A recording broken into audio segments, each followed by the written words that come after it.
پہلے کی خواتین کی مثال امام غزالی رحمۃ اللہ تعالی علیہ نے کتاب میں لکھی ہے، احیاء العلوم کی دوسری جلد میں کمال کی بات لکھی امام غزالی نے، کمال کی بات لکھی۔ لکھتے ہیں کہ پہلے کی عورتیں کیسی تھی کہ جب مرد کمانے کے لیے گھر سے نکلتا نا تو بیوی یا بیٹی کیا کہتے؟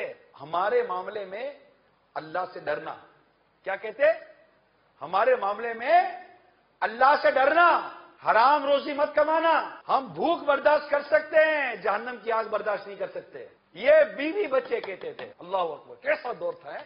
اور آج کماتا نہیں ہے، لاتا نہیں ہے، کپڑے کہاں سے پورے کروں، شادی ہے، بیاہ ہے، تقریب ہے، یہ دینا ہے وہ دینا ہے، اس کی گاڑی آ گئی، اس کا بنگلہ آ گیا، فرنیچر آ گیا، صوفہ نہیں آیا، کارپیٹ نیا نہیں آیا، اے سی صحیح نہیں آیا، پنکھا ڈیزائن والا نہیں آیا، جویلری میری نہیں آئی۔ ارے خدا سے ڈرو، ایسی فرمائشیں کر کر کیوں اپنے گھر کے مرد کو حرام روزی پر اکسانے کی کوششیں کرتے ہو؟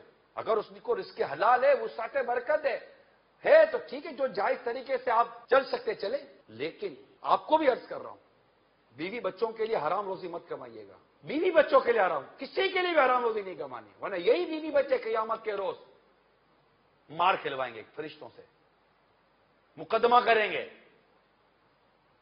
ہم سے ہماری نیکیاں لیں گے، اپنی برائیاں دیں گے، مار الگ پڑے گی، اور کہا جائے گا یہ وہ بدنصیب ہے جو نیکیاں عبادت لے کر آیا مگر گھر والوں کی وجہ سے جہنم میں جا رہا ہے۔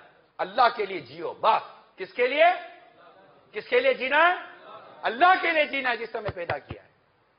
میں اللہ کے لیے جیوں، میں مصطفیٰ کے لیے جیوں گا صلی اللہ تعالی علیہ وسلم، اور جس کے لیے اللہ اور اس کے رسول نے جینے کو پسند فرمایا میں اس کے لیے جیوں گا، جس طرح پسند فرمایا اس طرح جیوں گا، اللہ کی نافرمانی کر کے نہیں جینا۔